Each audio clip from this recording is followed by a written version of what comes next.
The Lallin Top Show is brought to you by Pagar Khata. Download the app now. मालिक, क्या इस बार भी late होगा पगार? पप्पू का, राजू का, छोटू का, सबके पगार का हिसाब करेगा तेरा मालिक मिनटों में। वो कैसे? पगार खाता के आकर्षक फीचर्स के साथ, क्योंकि स्टाफ खुश रहेगा तभी तो बिजनेस आगे बढ़ेगा। आज ही पगार खाता डाउनलोड करें।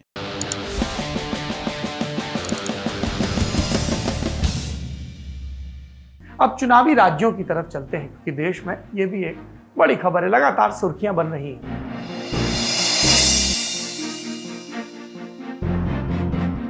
जैसे पश्चिम बंगाल, जिस पर सबसे ज्यादा लोगों की नजर है। यहां बीजेपी ने आज 13 उम्मीदवारों की लिस्ट जारी की। 5वें, 6वें, 7वें और 8वें चरण के चुनाव के लिए उम्मीदवार हैं। लंबी लिस्ट है। 2 नामों पर खास ध्यान गया लोगों का। इसमें पहले हैं अशोक लाहिड़ी, जाने माने अर्थशास्त्री हैं।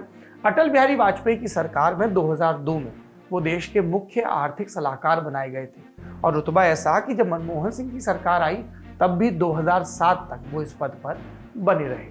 तो अशोक लाहिड़ी पहले मुख्य आर्थिक सलाहकार पूर्व होंगे जो चुनाव मैदान में उतर रहे हैं, और वो भी विधायकी के। हालांकि उनकी उम्मीदवारी को लेकर बीजेपी में विवाद भी हुआ। 14 मार्च को बीजेपी की लिस्ट आई थी। तब कहा गया कि अशोक लाहिड़ी उत्तर बंगाल की अलीपुरद्वार सीट से चुनाव लड़ेंगे, लेकिन नाम का ऐलान होते ही वहां के स्थानीय नेता भड़क गए। कहा कि ये किसे ले आए, हमसे पूछ तो लेते, इन्हें तो हम जानते भी नहीं।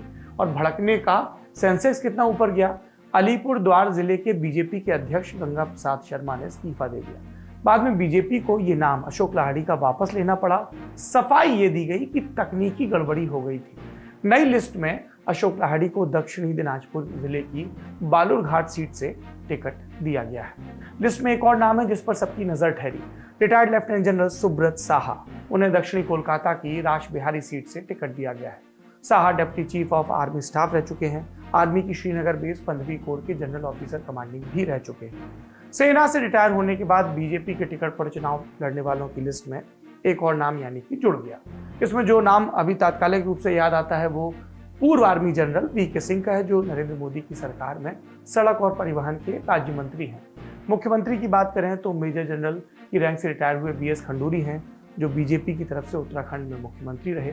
और मुख्यमंत्री की एक और बात करें तो कैप्टन अमरिंदर सिंह हैं, पर वो कांग्रेस से थे। आज तो हम बीजेपी की बात कर रहे हैं इस कंटेक्स्ट में।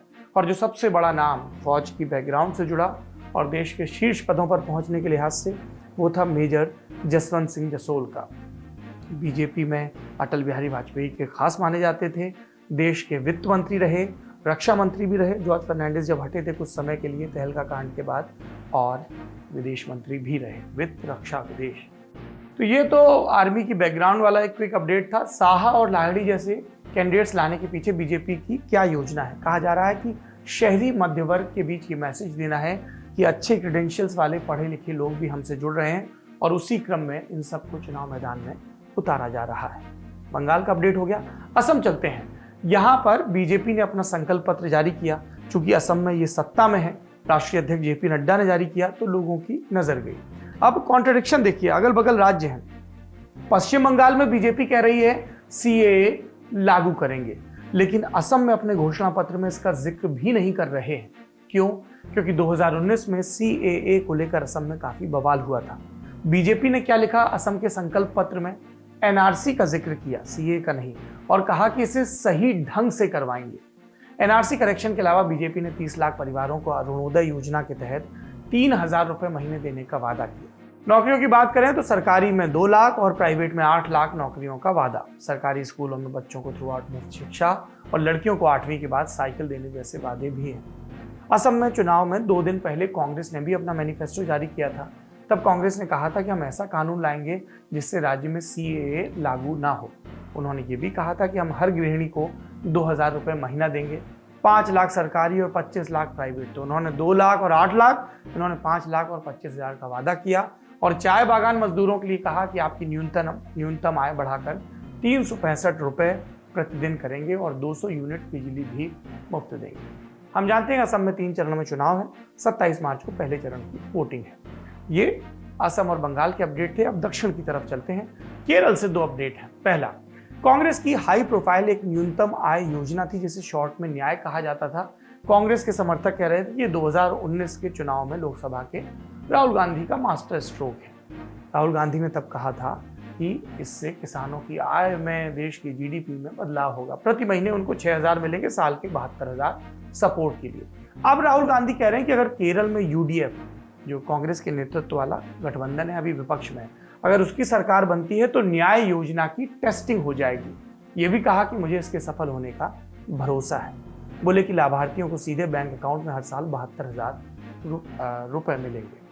अब कई लोग ये पूछ रहे हैं कि यदि उन्हें न्याय योजना के सफल होने का इतना भरोसा है तो पंजाब, राजस्थान और छत्तीसगढ़, जहां पर उनकी पार्टी की सरकार है, वहां पर ये योजना राहुल गांधी क्यों नहीं लागू करवा रहे।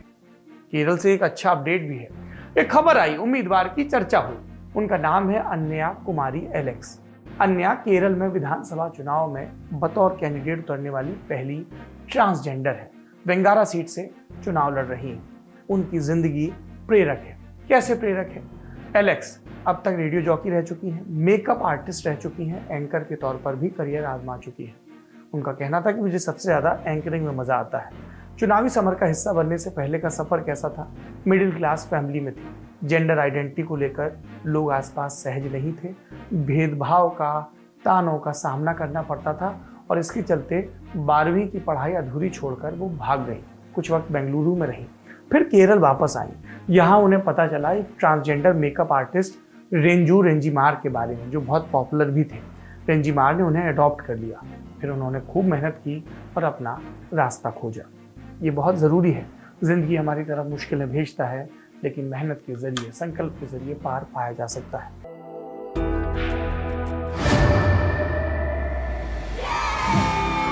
घुटना, कंधा या कमर, चाहे जैसा हो दर्द, डॉक्टर ऑर्थो आपको देता है दर्द से पूरी आजादी, एक भरपूर जिंदगी। ये कोई टेम्परेरी पेन किलर नहीं, आयुर्वेदिक औषधि है।